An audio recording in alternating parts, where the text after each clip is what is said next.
안녕하세요. 저는 30대에 이혼을 하게 되어 지금은 자유로운 삶을 즐기고 있는 애청자입니다. 평소 사연을 들으며 아픔에 공감을 하기도 하고 때론 함께 욕도 하며 시간을 보내곤 하는데요. 그런 사연 열차에 제 사연이 소개된다고 생각하니 괜스레 마음이 다 떨려오네요. 저는 저를 하자 있는 인간으로 몰아가는 시모도 시모였지만 남편이 결정적인 이유가 되어 이혼까지 하게 되었는데요. 제가 어떻게 남편의 외도를 알게 되었고, 어떻게 복수를 하고 이혼을 하게 되었는지 한번 들어보실래요? 남편과 저는 고등학교 동창이었는데 학교에 다닐 땐 그저 친구로 지내다 시간이 지나며 자연스럽게 연인 사이가 되어 결혼까지 하게 된 부부였죠. 그렇게 결혼을 하게 된 지 3년, 마음만 먹으면 금방이라도 임신이 가능할 거라 생각했는데 그게 생각처럼 쉬운 일은 아니었어요. 3년 동안 임신 소식은 전혀 없었고 결혼 전 더 늦어지기 전에 임신을 하고자 잘 다니던 회사까지 그만두고 몸 관리를 하며 임신을 하려 노력했죠. 남편 역시 저와 함께 병원을 다니며 임신을 위해 노력하고 있었고 그렇게 저흰 큰 소리 나는 일 없이 지내고 있었어요. 하지만 부부 사이만 좋다고 해서 스트레스가 없는 건 아니었어요. 임신이라는 게 몸도 몸이지만 심적으로 편안해야 잘 될 텐데 시모와 시누이는 임신을 방해라도 하려는 사람처럼 저를 괴롭히기 일쑤였어요. 엄마, 우리 집엔 임신 못해서 올케처럼 고생한 사람은 없지 않아? 내가 알기로는 그런 사람이 없는데 올케는 뭐 때문에 임신이 그렇게까지 안 되는 거지? 그러게나 말이야. 우리 집엔 그런 유전자 자체가 없는데 너희가 아기가 안 생기는 거 보니 아무래도 네가 무슨 문제가 있는 것 같구나. 우리 아들은 절대 문제가 있을 리가 없으니 말이야.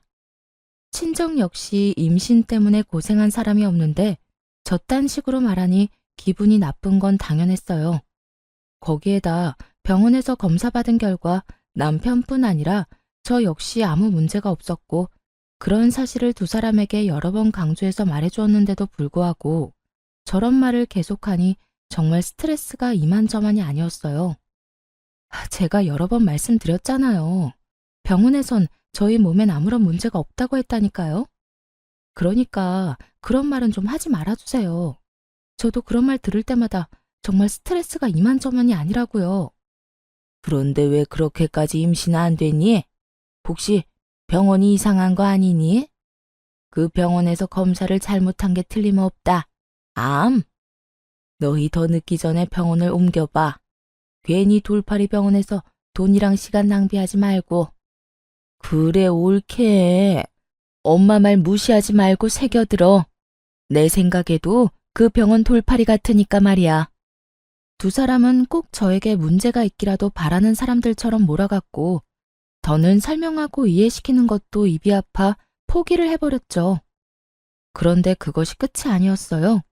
시누이는 제가 임신 준비를 위해 집에서 쉬기 시작하자 제가 무슨 시댁 전용 종이라도 되는 양 저를 부려먹으려고 안달이 났더라고요.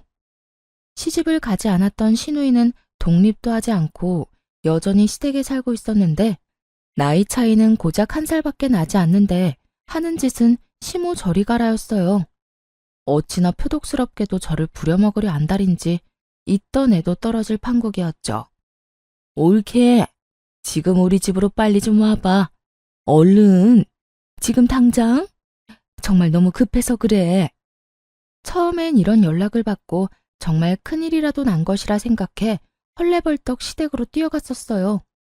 하지만 막상 가보면 청소나 식사 등 급한 것이 아닌 직접 하기 귀찮은 일을 시켜댔고 뻔뻔하게도 그런 잡일이 너무 급해 불렀다며 웃어대는 시누이를 보며 더는 참고 넘길 일은 아니다 싶더라고요. 제가 시댁 잡일을 해주려고 회사까지 그만둔 것이 아니었으니까요. 그렇게 마음을 고쳐먹은 이후 전 시누이의 연락을 아예 무시해버리거나 연락을 받는 날엔 아예 못 간다고 못을 박아버렸습니다. 그리고 그날은 시누이와 큰 소리가 오간 날이었어요. 그날 역시 시누이에게 연락이 왔고 또 급한 일이 있다며 시댁으로 오라고 하더라고요. 무시하는 것도 하루 이틀이고 바쁘다고 하는 것도 한두 번이지. 더는 이런 식으로 상황을 외면하는 것도 아니란 생각이 들더군요. 아예 이 싹을 뽑아버려야 한다는 생각이 들었어요. 그래서 전 좀 더 단호하게 제 생각을 말하기로 했죠. 옳게. 요즘 왜 이렇게 연락이 안 돼? 무슨 일 있어? 무슨 일 있는 건 아닌데 왜 그러세요? 왜 그러긴. 우리 집에 좀 오라고 전화했지. 집에 급한 일이 있어서 그러는데 지금 좀 빨리 와. 알겠지? 형님, 저도 바빠서 못 가요. 뭐? 뭐라고? 옳게 지금 뭐라고 그랬니? 지금 못 온다고 한 것 같은데 내가 제대로 들은 게 맞아? 요즘 따라 도대체 왜 이래? 내가 급한 일이 있다니까. 그래도 못 온다고 한 거 맞아? 네, 제대로 들었네요.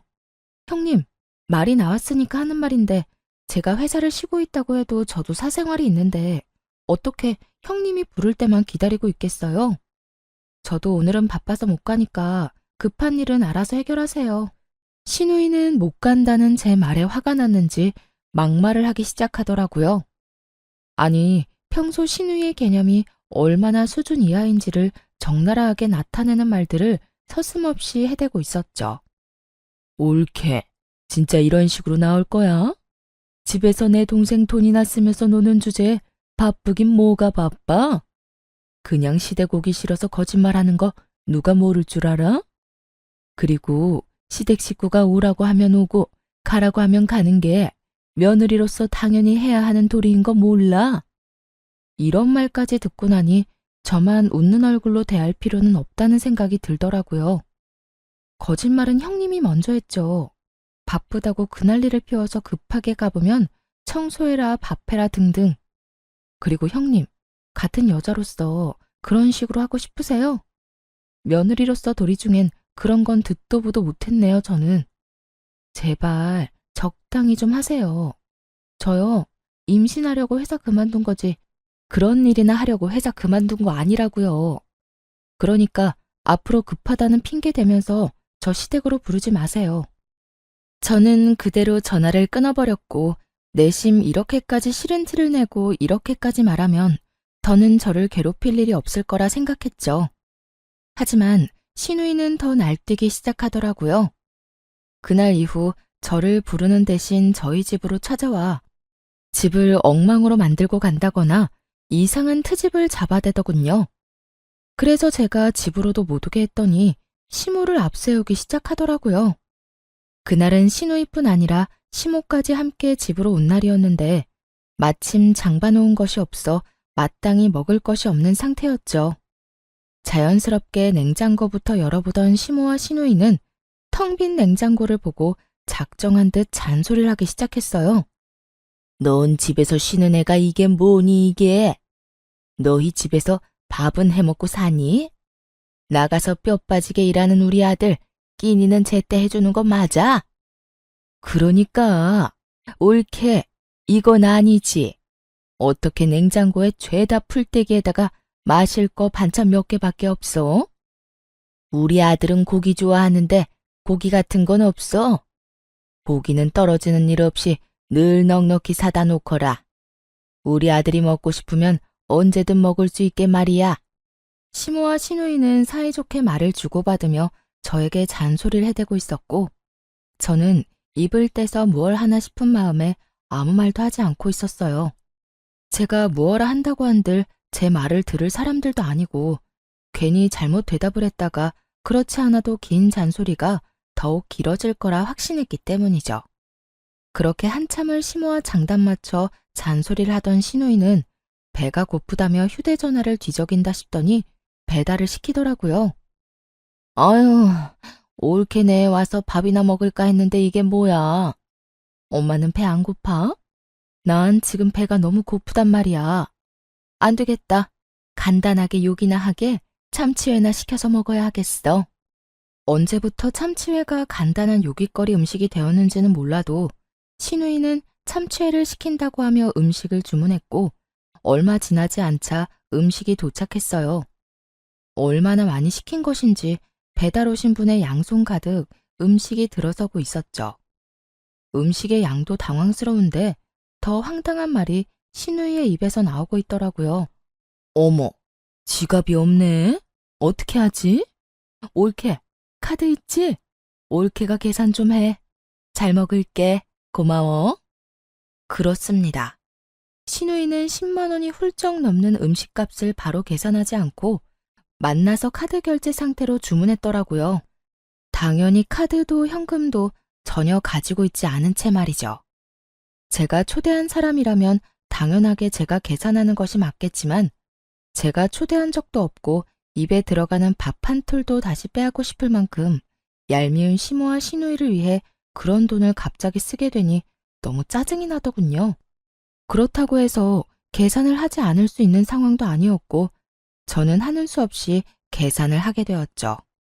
그것이 끝이 아니었어요. 정작 계산한 사람은 저인데 회는 저에게 한 점 먹어보라는 말도 없이 자신들의 앞접시에 다 옮겨 담아버린 후였고 함께 시킨 사이드 메뉴들은 일부러 다 헤집어 놓은 뒤라 손도 대고 싶지 않았어요. 어머, 올케는 왜 안 먹어? 설마 우리가 먼저 먹었다고 기분 상해서 안 먹는 거야? 에이, 설마. 아가, 너 우리 딸 말이 사실이야? 우리가 음식에 젓가락질 좀 했다고 기분 나쁜 거야? 아니면 더럽니? 그냥 입맛이 좀 없네요. 두 분이서 맛있게 드세요. 애초에 제 몫은 없는 것 같기도 하고요. 두 사람의 고의성이 다분한 치사하고도 어이없는 행동을 보며 따지기는커녕 말도 섞고 싶지 않더라고요. 그래서 전 대충 대답을 던져주곤 소파에 앉아 애써 두 사람에게 신경을 쓰지 않으려고 노력했어요. 그렇게 집안도 제 마음도 다 헤집어 놓은 두 사람이 돌아가고 난 후 저는 이딴 인간들 뒷바라지나 하려고 결혼을 했나 하는 회의감마저 들었고 두 사람이 어질러 놓은 그 어떤 것도 치우지 않은 채 멍하니 앉아있으니 남편이 들어오더군요. 뭐야? 집이 왜 이래? 엉망이 된 집을 본 남편이 화들짝 놀라며 저에게 물었고 너무 어이없는 상황에 화조차 나지 않았던 전 아무 감정도 없는 목소리로 남편에게 말해주었죠. 오늘 형님이랑 어머님 다녀갔어. 식탁 위에 음식물이랑 쓰레기는 형님이랑 어머님이 먹고 치우지도 않은 거고. 나머지 집안 꼴도 두 사람이 다 헤집어 놓고 간 거야. 뭐? 우리 엄마랑 누나가? 심지어 오늘이 처음도 아니야. 형님은 자주 왔고 어머님은 형님만큼은 아니지만 가끔 형님이랑 올 때마다 이런 식이었어. 그래서 하는 말인데 당신이 해결 좀 해. 뭐? 내가? 나보고 어떻게 하라고. 전화를 하든 만나서 이야기를 하든 당신이 해결 좀 해. 난 더는 이런 식으로는 못 살 것 같아. 내가 당신을 사랑해서 결혼한 거지 이런 꼴이나 당하려고 결혼한 건 아니잖아. 이게 뭐야. 시댁 전용 하녀도 아니고. 뻑하면 사람 불러서 부려먹는 것도 모자라서 그마저도 상황이 여의치 않으니까 연락도 없이 남의 집에 들이닥쳐서 사람 괴롭히는데 내가 언제까지 참고 살 수는 없지 않겠어? 그러니까 당신이 알아서 해결해. 남편은 언성을 높이지도 화를 내는 투도 아닌 저를 보며 상황이 더욱 좋지 않음을 느낀 것 같더라고요. 저를 대신에 큰 소리를 내며 휴대전화를 들고 밖으로 나가버렸으니 말이에요. 뭐? 심지어 이번이 처음도 아니란 말이야? 아, 정말 두 사람 다 왜 그러는 거야? 있어봐. 내가 통화 좀 하고 올 테니까 말이야. 이렇게 큰 소리를 치며 남편은 나가버렸고 저렇게까지 화를 내며 나갔으니 다 해결하고 돌아올 거라 생각했어요. 하지만 이런 제 기대와는 달리 통화를 끝내고 집으로 돌아온 남편은 들어오자마자 휴대전화를 내려놓으며 오히려 저에게 짜증을 내기 시작하더라고요. 당신, 내가 방금 누나하고 통화했는데 당신이 먼저 우리 누나 연락은 다 무시했다며? 우리 집으로 오라고 해도 바쁘다고 하고 끊어버리고 누나 말로는 당신이 먼저 말을 기분 나쁘게 했다고 하던데 그게 사실이야?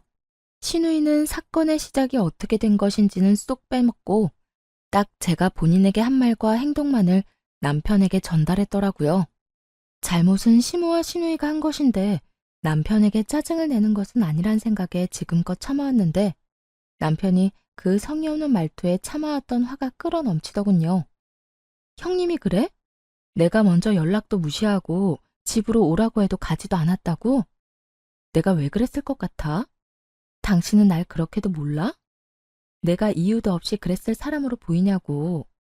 당신이 신경 쓸까봐 이때까지 말 안 한 건데 나 일 쉬기 시작하면서부터 형님 심심하면 나 불렀어. 급한 일 있다고 숨 넘어갈 것처럼 연락이 와서 가보면 설거지해라 청소해라 밥해라 등등 내가 그런 거 하려고 일 쉬는 거 아니잖아. 우리 임신 때문에 나도 그 좋아하던 내 일까지 그만두고 집에서 관리하는 거 아니야. 그런데 어머님이랑 형님은 그런 나를 불러서는 부려먹기 바빴다고. 형님이 그런 식으로 나오는데 당신 같으면 네네 하면서 연락받고 싶겠어?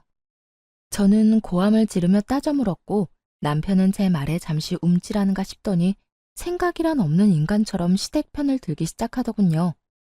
이유가 어찌 되었든 당신이 우리 누나 연락도 무시하고 말도 그딴 식으로 한 건 당신이 잘못한 거야. 누나가 그래도 당신보다 나이도 많고 손윗 사람인데 그렇게 무시를 당했으니 기분이 좋을 리가 있겠어? 그러니까 당신이 적당한 때 봐서 우리 누나한테 사과해. 알겠어? 신우이 대변인 노릇을 하느라 정신이 나가버린 남편을 보는데 정말 오만정이 다 떨어진다는 말의 의미를 알겠더라고요. 저에게 신우에게 사과를 하라며 우겨대는 남편을 보는데 사람이 어쩌면 그렇게 미워 보이는지 더는 마주하고 싶지도 않더군요. 그래서 전 시모와 신우이 때문에 엉망이 된 집을 손가락질하며 말했어요. 사과는 당신이나 하고 이 집 정리도 당신이 해. 뭐? 내가 왜? 내가 왜? 몰라서 물어? 이거 내가 어지럽혔어? 다 당신 엄마, 당신 누나가 이런 거잖아. 식탁 위에 저것들도 계산은 내가 했지만 난 한 입도 못 먹었고 이 집도 내 집이지만 내가 어지럽힌 건 단 하나도 없어. 당신 식구들이 이렇게 한 거니까 당신이 다 치워야 하는 건 당연한 거 아니야? 하여튼 난 절대로 못하니 당신이 알아서 처리해. 알겠어?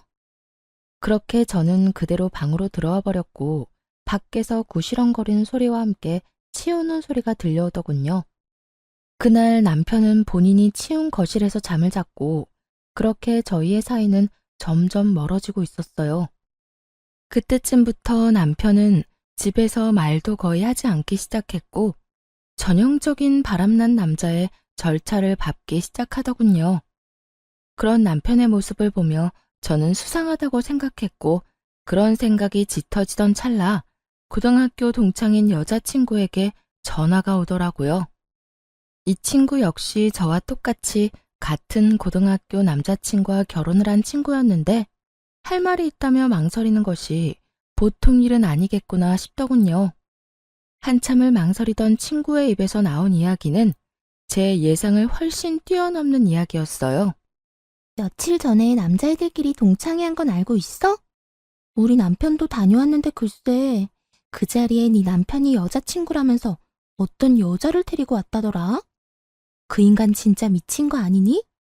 아무리 남자들끼리 모인 자리라고 해도 그 자리에 있는 남자애들 너랑 네 남편이랑 결혼한 거 다 아는데 그런 자리에 여자친구를 데리고 갔다는 것 자체가 제정신이 아닌 거야. 남자들끼리 암묵적으로 비밀로 하고 있는 모양인데 우리 남편은 아무리 그래도 이건 아닌 것 같다면서 나한테 말해주더라고. 내가 이런 말을 너한테 해야 하나 말아야 하나 고민하다가 아무리 생각해도 괘씸해서 안 되겠더라고. 그러니까 너도 넋놓고 있다가 뒤통수 맞지 말고 뒷조사하든 해서 준비 단단히 하고 있어. 충격이 크더라고요. 외도를 저지르고 있다는 사실을 알게 된 것도 충격이었지만 어떻게 상간녀를 데리고 동창회를 나갈 생각을 할 수 있는 것인지 정말 제 상식으론 이해가 되지 않더군요. 얼마나 내가 우스웠으면 그런 식으로 행동했을까? 분노가 머리 끝까지 차올랐죠. 동창생들 앞에서 소개하면 저도 모를 리가 없잖아요. 저에게도 동창생인 친구들인데 겁대가리를 상실한 건지 머리가 나쁜 것인지 아님 친구들에 대한 믿음이 깊은 것인지 이것도 저것도 아니라면 들켜도 상관없다 싶었는지 도무지 알 수가 없는 지경이었죠. 그 모든 것이 혼란스러운 상황 속에서도 확실해지는 것은 있었어요. 그 인간은 저와 이혼이 하고 싶어 환장한 인간이 분명했고, 전 그런 인간과 이혼을 해야 한다는 것 말이죠. 친구의 조언대로 흥신소에 의뢰해 남편의 뒷조사를 시작했고, 며칠 뒤 흥신소에서 전해드린 소식은 정말 통쾌하면서도 경악스러움 그 자체였어요. 이 정도면 거의 사기인데요. 그 상간녀 말인데요. 지금 남편한테는 부잣집 딸 행세를 하고 있고 남편분이 역시 그런 모습에 감쪽같이 속아 넘어간 것 같더라고요. 아니, 엄연히 말하자면 처음엔 부잣집 딸이 맞았었어요. 두 사람이 만날 때는 상간녀가 잘 나가는 집딸이 맞았는데 그 집안이 몇 달 전부터 부도 이야기가 나오더니 최근엔 거의 부도 직전이라고 하더라고요. 물론 상간녀는 이런 사실을 숨기고 여전히 부잣집 자식 행세를 하고 남편분한테 온갖 선물들을 뜯어내고 있고요. 대화를 들어보니 돈까지 받아쓰고 있는 것 같던데요. 뭐 상간녀 말로는 주식에 돈이 다 묶여 있는데 지금 빼면 손해가 크다. 이런 식으로 남편분 속여서 돈을 받아내고 있는 것 같더라고요. 하여튼 자세한 내용이나 사진, 녹음 파일은 따로 보내드릴 테니 확인해 보시고 혹시나 더 필요한 거나 궁금하신 거 있으면 연락해 주세요. 들어보니 남편은 상간녀와 만난 지 적어도 반년은 더 되어 보인다고 하더라고요. 반년이라는 말에 충격이 클 수밖에 없었죠. 그땐 저와 사이도 좋을 때라 외도에 대해선 의심조차 하고 있지 않을 때였으니까요. 급격하게 줄어든 생활비와 그 못지않게 줄어든 말수에 의심은 하고 있었지만 그 의심이 현실로 돌아오니 생각보다 충격이 크긴 하더군요. 그러면서도 똑똑한 척은 혼자 다 하고 돌아다니더니 어디서 저런 사기꾼 같은 여자에게 홀려서 허황된 꿈이나 꾸고 있는 남편이 한심하기 짝이 없기도 했고요. 거기에다 더 어이없는 건 신우이였어요. 신우이 역시 남편의 허황된 꿈에 동참 중인 듯 했는데 사진을 보니 상간녀에게 잘 보이려 갖은 애를 쓰고 있더라고요. 함께 백화점을 다니며 상간녀는 쇼핑을 하고 신우이는 그런 상간녀의 물건을 계산해주는 것도 모자라 상간녀의 마음에 들기 위해 짐꾼 역할까지 하고 있더군요. 그 사진을 보는데 얼마나 웃었나 모릅니다. 거기에서 끝이 아니었어요. 남편과 상간녀 두 사람의 대화 녹음 파일도 있었는데 그 대화 내용도 가관이었죠. 자기야, 나 요즘 집사람이랑 사이도 좋지 않은 채로 유지 중이고 말도 제대로 안 한 지 꽤 됐어. 아마 조만간 자연스럽게 이혼 이야기가 나올 것 같아. 잘 됐지? 한껏 신난 남편의 목소리와는 달리 상간녀는 제가 느끼기에도 떨떠름한 목소리로 대답하더군요. 그래? 그런데 굳이 그렇게까지 해서 이혼하지 않아도 돼. 정 힘들면 굳이 이혼하지 말고 이대로 지내도 난 상관없어, 자기야. 에이, 그래도 이렇게 지내는 것보다 내가 빨리 정리하고 자기하고 당당히 만나다가 결혼하는 게 더 좋지. 그나저나 내가 다 정리하기만 하면 자기 부모님께 인사드릴 수 있는 건 맞지? 어? 그럼 당연하지. 그렇다면 하루라도 빨리 정리하는 게 맞지. 나도 회사 생활 지겹기도 하고 요즘 따라 힘들기도 해서 하루라도 빨리 때려치우고 우리 예비 장인어른 회사에 들어가서 좋은 자리 하나 맡고 싶단 말이야. 자기 아빠가 나 꽤 높은 자리 내주시겠지? 그렇지? 그렇겠지? 아마 자기 만나보면 괜찮은 자리 마련해 주실 거야. 그러니까 그런 걱정은 하지 말고 일단 다니는 회사 일이나 제대로 해. 그만둘 때 그만두더라도 평판이 좋아야 하니까. 우리 아빠 만나기 전까진 회사 열심히 다니란 말이야. 그럼 그런 건 걱정하지 마. 그렇지 않아도 당장이라도 사표 던지고 싶은 거 참고 또 참으면서 웃으면서 일하고 있어. 자기 말대로 다른 회사 가더라도 사람 일이란 건 혹시 모르는 일이고 평판이 중요하니까 말이야. 남편은 상간녀가 파트로 매주를 쓴데도 믿을 태세였고 상간녀는 정말 이혼까지 하고 회사를 그만둬버리면 자신이 남편을 꼼짝없이 책임져야 하니 그건 또 싫었을 거예요. 그렇다고 해서 지금 든든한 돈줄이 되어주는 남편을 버릴 순 없어 보이더군요. 교묘하게 이혼은 권하지도 않고 회사를 그만두면 안 된다는 말을 계속 반복하는 걸 보니 말이에요. 그렇게 대화만 들어도 저는 상간녀의 속마음이 다 들리는데 여전히 아무것도 모르는 남편은 격양된 목소리로 이런 말까지 하더군요. 에이, 진짜. 당장이라도 집사람이랑 이혼해버리고 싶은데 얼마 안 되는 재산 정리도 좀 해야 하고 이것저것 잡음 없이 끝내려면 시간이 조금 걸릴 수도 있어. 그러니까 자기가 넓은 아량으로 조금만 더 기다려줘. 난 괜찮으니까 이혼도 너무 서두르지 마. 알겠지? 역시 우리 자기는 마음도 넓어. 남편의 신난 목소리를 듣고 있는데 그 순간 명의 이전 이야기를 했던 것이 떠오르더라고요. 결혼할 당시 집 명의를 제 명의로 했었는데 최근에 이런저런 핑계를 대며 명의를 이전해달라고 했던 것이었죠. 명의 이전은 생각지도 못한 일이라 귀등으로 듣고 생각해보자며 말을 돌리곤 했었는데 그때 생각해보니 남편에겐 다 계획이 있었더라고요. 저에게서 집을 뺏은 후 속 시원하게 저와 이혼하고 상간녀와 새 출발을 할 계획 말이에요.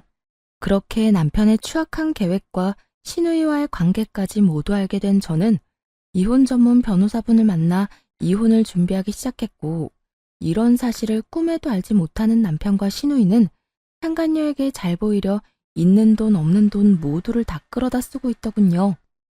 전 마음속으로 두 사람의 행보를 응원했고 제 이혼 준비가 끝날 즈음 남편이 집으로 회사 짐박스를 안고 들어오더라고요. 씩씩거리며 들어오는 꼴이 회사를 그만둔 듯 했어요. 그게 무슨 짐이야? 혹시 회사 그만뒀어? 남편은 박스를 바닥에 던지듯 내려놓으며 과하게 성질을 내더군요. 보면 몰라? 아, 진짜 짜증이 나 죽겠어. 박 과장은 자기가 내 월급을 준다고 착각이나 하는가 봐. 나만 보면 시비에다가 나만 보면 못 잡아먹어서 안달이라니까. 그래서 상사랑 한바탕하고 그만뒀다. 이 말인 거네. 그래. 아, 차라리 잘 됐어. 이까짓 회사 그만두고 싶었는데 이참에 나도 좀 쉬면서 새 출발하지 뭐. 남편은 상간녀라는 믿을 구석이 있었던 터라 직장 상사와 트러블이 일어나기 무섭게 회사에 사표를 던져버렸고 그런 남편의 모습을 보며 오늘이 그날이구나 싶더라고요. 자고로 집도 절도 없을 때 버려야 더 큰 복수가 되지 않을까 싶었으니까요. 전 여전히 씩씩거리는 남편을 뒤로 한 채 방으로 들어가 남편의 짐을 싸 거실로 나왔어요. 제가 큰 캐리어를 건네자 소파에 앉아 넥타이를 풀던 남편이 화를 내며 말하더라고요. 이게 뭐야? 나 나가라고? 응, 나가. 당신 진짜 너무한 거 아니야? 아무리 당신이랑 상의 한마디 없이 회사를 그만뒀어도 그렇지. 어떻게 이런 식으로 가장을 내쫓으려고 할 수가 있어? 그렇게 상간녀에겐 이혼 노래를 부르더니 막상 저에게 쫓겨나는 건 자존심이 상하는 일이었던 건지 화를 막 내더라고요. 그 모습이 얼마나 기가 차고 어이가 없는지. 저도 모르게 코웃음이 다 나더라고요. 당신이 상의도 없이 회사 그만둔 거? 물론 그것도 문제가 있지. 그런데 설마 그런 걸로 내가 당신을 쫓아내겠어? 그러면 이 짐은 뭔데? 방금 나보고 나가라며. 응, 나가. 내가 지금 나가라는 건 당신이 단지 회사를 그만둬서 그런 게 아니라 당신이 바람을 피우고 있기 때문이야. 당신이 바람을 피우고 있는데 회사 그만둔 게 무슨 문제가 되겠어? 여보, 내가 바람이라니 무언가 오해를 하나 본데 나 그런 짓 절대 못하는 거 알잖아. 그런 짓은 절대 못한다는 인간이 내 뒤에선 내 등에 그렇게 비수를 꽂았어? 내가 정말 몰라서 이때까지 참은 줄 알아? 저는 고함을 질러버렸고 남편의 얼굴은 사색이 되어가더라고요. 제가 모든 사실을 안다는 건 계획에는 전혀 없던 일이라 어떻게 해서든 이 난관을 헤쳐나가 보려 갖은 애를 쓰더군요. 무슨 말을 하는 거야 도대체. 어디서 무슨 말을 들었는지는 몰라도 다 오해야. 당신은 나를 그렇게도 몰라? 나 당신뿐인 거 누구보다 당신이 더 잘 알잖아. 어째만 이렇게도 같은 말을 해대는 건지. 남편 역시 세상에서 여자는 저뿐이라는 듯 간절한 눈빛으로 거짓말을 해대고 있었고, 전 그런 남편에게 콧방귀를 뀌어주며 제가 듣고 본 사실들을 읊어주기 시작했어요. 당신을 잘 알긴 알지. 당신 남자들만 모이는 동창회 상간녀까지 모시고 갔더라. 남자들 우정도 참 별거 없지? 이렇게 금방 내 귀에 들어오는 거 보면 말이야. 그것뿐이야? 당신 누나도 그 여자랑 짝짝꿍이 맞던데?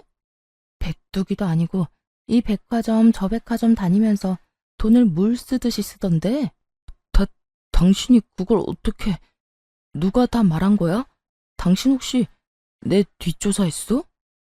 뒷조사를 했든 앞조사를 했든 지금 어떻게 한지가 중요해? 내가 모든 사실을 다 알았다니까.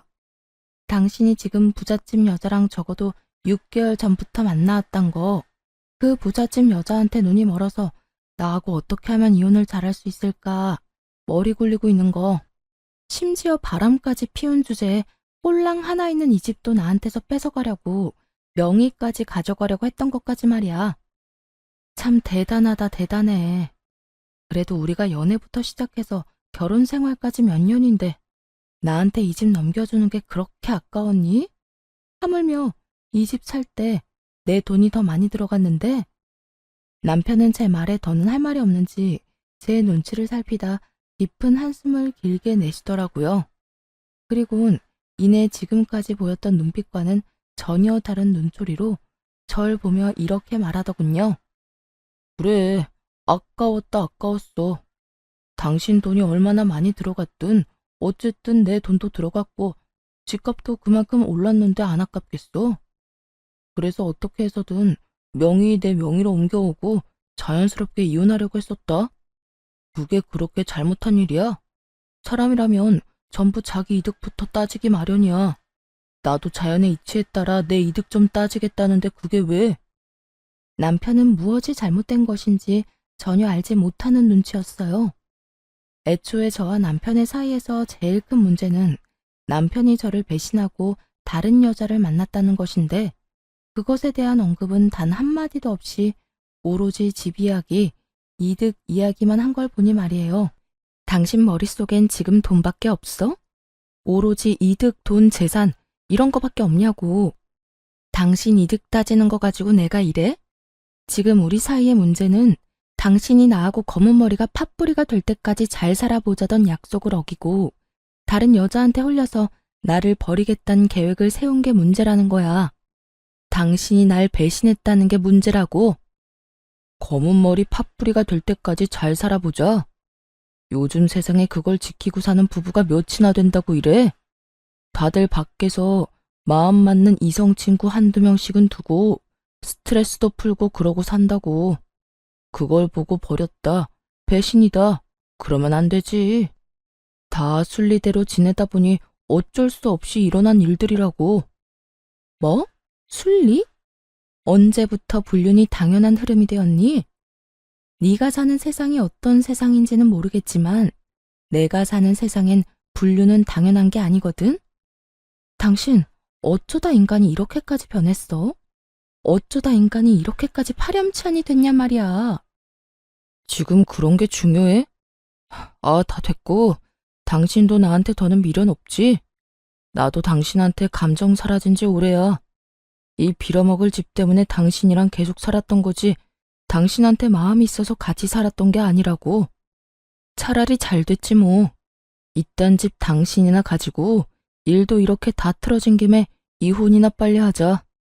당신이랑 이혼하고 그 여자랑 결혼만 빨리 하면 이까지 집값이야 껌값인데 뭐.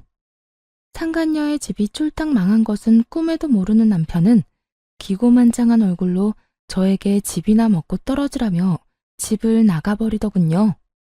앞으로 본인 앞에 펼쳐질 앞날에 대해 아무것도 알지 못한 채 기고만장한 꼴로 집을 나가는 남편의 뒷모습을 보는데 화가 나기는커녕 웃음만 났습니다. 그렇게 진행된 이혼에서 저는 남편, 상간녀, 시누이 모두에게 위자료를 청구했고 세 사람 모두에게 위자료를 받고 이혼할 수 있었어요.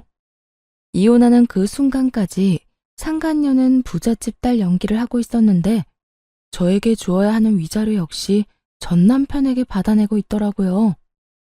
자기야, 나 아직 주식 정리를 못했는데 위자료 어떻게 해? 아까 들어보니까 위자료 이자가 은행 이자보다 높던데. 그냥 주식을 정리해야 싶기도 하고. 그런데 지금 정리하면 손해가 너무 심한데? 그래? 그러면 그냥 내가 대출받은 김에 조금 더 받아서 줄게. 어차피 그 주식 한 달 정도만 있으면 정리할 수 있다고 했잖아. 응, 들리는 찌라시엔 한 달 내로 따상 갈 거라고 하더라고. 그렇게만 되면 내가 진짜 이자까지 쳐서 다 줄게. 돈만 돌려주겠어? 자기 인생 펴는 거야, 이제. 상간녀의 말에 전 남편은 얼굴 한가득 행복 가득한 미소를 지어 보이더라고요. 저와 이혼하는 그 마당에 말이죠. 그 모습을 보는데 저 역시 웃음이 터져나와 크게 혼이 났네요. 주식에 큰 돈이 묶여 있는 것도 거짓말, 앞으로 인생이 필 일만 남았다는 것도 거짓말이란 것을 저는 잘 알고 있었으니까요. 그렇게 전 남편과 전 시누이가 빚쟁이가 된 채 소송은 마무리되었고 이혼 확정 서류를 제출하면 모든 것이 끝이 나는 날이 다가왔어요. 전 남편은 서류를 제출하려던 저를 기다리고 있었는데 그 몰골이 말이 아니더라고요. 죽도 한 그릇 못 얻어먹고 다니는 것인지 피골이 상접한 것은 물론이었고 행색도 남루한 것이 굳이 물어보지 않아도 어떤 상황인지 훤히 보이더군요.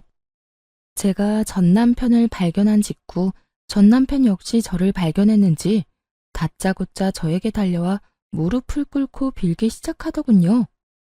여보, 서류 제출하러 온 거야? 이 서류 제출하면 우리 진짜 끝인 거 알고는 있지. 잘 알고 있지. 그러니까 이렇게 아침 대바람부터 온 거 아니겠어? 하루라도 빨리 너 같은 인간이랑 깨끗하게 정리하려고 말이야. 여보, 그러지 말고 다시 한번 생각해보면 안 될까? 우리가 이렇게 이혼한다는 거 정말 말도 안 되는 일이잖아. 뭐? 말도 안 되는 일? 뭐가 말도 안 되는데? 당신 말대로 우리 고등학교 때부터 해서 지금까지 함께한 시간이 얼만데 이대로 우리가 헤어진다는 게 말이나 된다고 생각하는 거야? 정말 웃기지도 않더라고요. 그 긴 세월이 그렇게나 소중하다는 사람이 어떻게 다른 이유도 아닌 외도로 인해 이혼까지 하게 만들었으니 말이에요. 심지어 끝까지 반성은커녕 비웃기 바빴던 걸 제가 다 기억하고 있는데 이제와 이렇게 매달리는 꼴을 보고 있자니 통쾌하기는커녕 미친 듯이 화가 났어요. 그 세월이 그렇게 소중했다는 인간이 그딴 짓을 했니? 기억 안 나? 당신 나하고 이혼하는 그 순간까지 미안하다는 말은커녕 본인은 잘 먹고 잘 살 테니 나는 이혼녀 딱지 붙이고 잘 살라고 했던 거. 그런데 이제 와서 무릎까지 꿇고 왜 이런데? 갑자기 집 나갔던 양심이 다시 되돌아오기라도 했는가 봐. 그땐 내가 정말 정신이 나가버려서 당신한테 어떤 짓을 하고 있는지조차 몰랐어. 나 사실 당신이랑 그렇게 이혼하고 나 당신 많이 그리웠어. 나한테 당신이 정말 없어서는 안 될 존재라는 것도 알았고 오로지 당신만이 내가 사랑할 수 있는 여자란 걸 깨달았지 뭐야. 깨닫기는 개뿔. 상간녀의 집이 쫄딱 망해버려 쥐뿔도 없는 상황이란 걸 전 남편은 알게 되었고 전 남편은 상간녀를 닥달하기 시작했다 하더군요.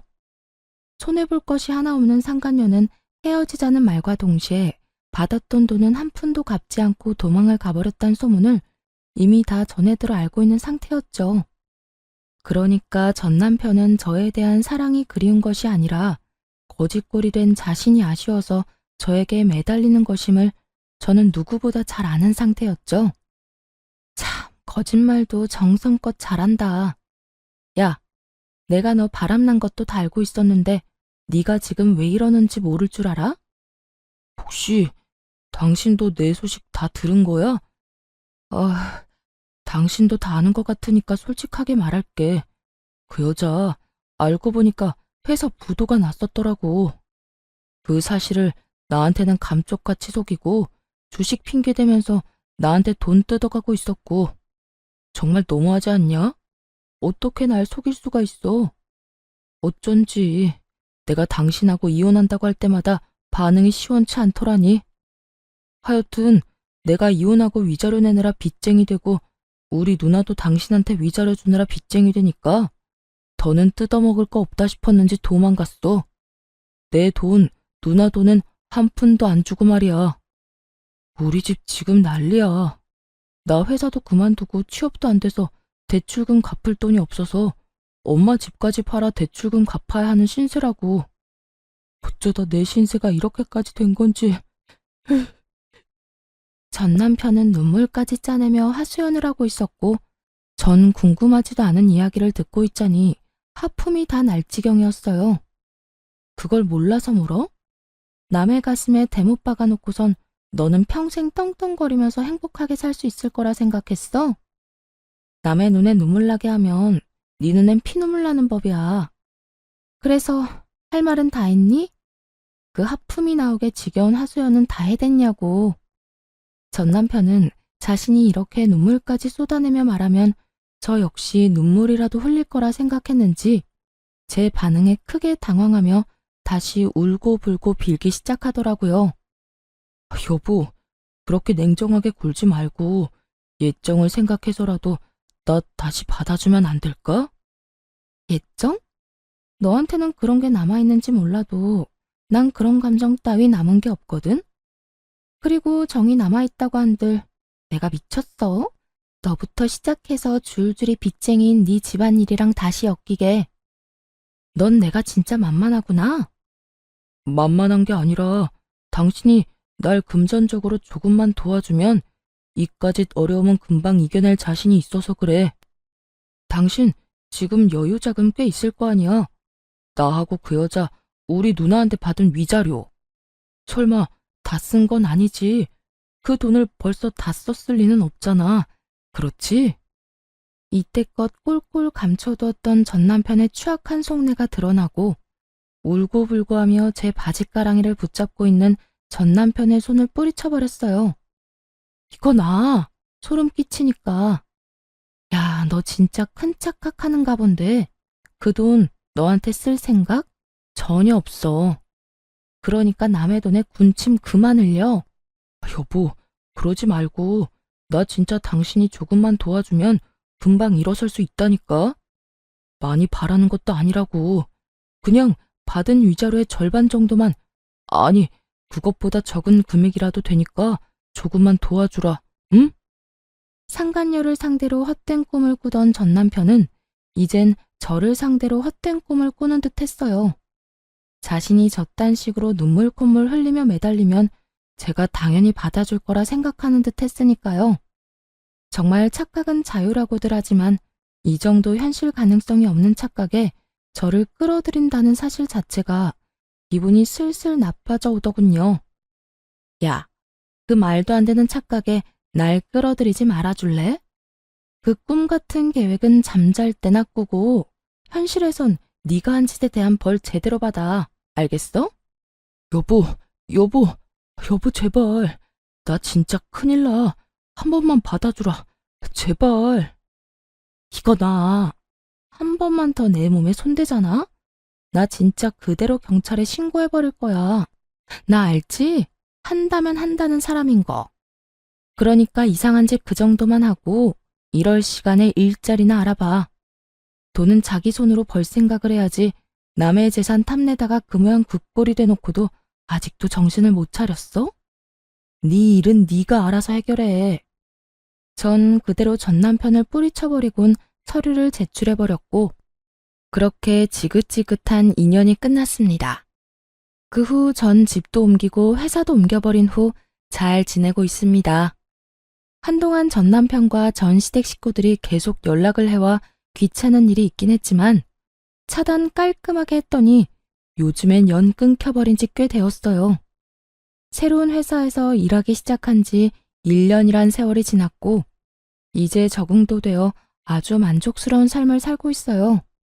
아직 마음의 준비가 되지 않아 누군가를 만난 적은 없지만 제 마음이 누군가를 받아들일 준비가 되고 좋은 사람만 나타난다면 언제든 연애할 생각은 있습니다. 이혼을 하며 전 남편과 전 시댁에 많은 실망을 한 것은 맞지만 모든 사람이 전 남편과 같은 사람은 아닐 테니까요. 거기에다 한 번 결혼에 실패했다는 이유로 혼자 평생 외롭게 살 생각은 없기에 열린 마음으로 살아보려고 합니다. 이혼을 할 당시만 해도 이렇게 만족스럽고 행복한 삶이 저를 기다리고 있을 거라는 생각은 하지 못했어요. 이혼이 흠이 아닌 시대가 왔다고들 하지만 막상 제가 이혼할 처지에 놓이게 되니 그런 말들이 쉽게 와닿지도 않았고 위로도 되지 않더라고요. 그때 전 그저 남편이 외도를 저질러 이혼하게 된 불쌍한 이혼녀라는 생각밖에 들지 않았으니까요.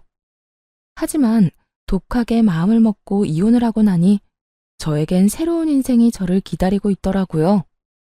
무엇보다 수준 이하의 전 시댁 인간들을 더는 마주할 필요도 없었고 저의 뒤에서 저를 기만했던 전 남편을 더는 보고 살지 않아도 됐고요. 그 뒤로 따라오는 자유, 압박 없는 삶 등 여러 가지도 물론 좋았어요. 이렇듯 전 지금의 생활에 더없이 만족하고 이혼녀이긴 하지만 유부녀일 때보다 더없이 행복하답니다. 이로써 저의 사연도 끝이 났네요. 어떠셨나요? 욕들 함께 해주셨을까요? 긴 이야기 끝까지 함께 해주셔서 감사하다는 말을 전하며 저는 이만 물러가 볼게요. 감사합니다. 다들 행복하세요.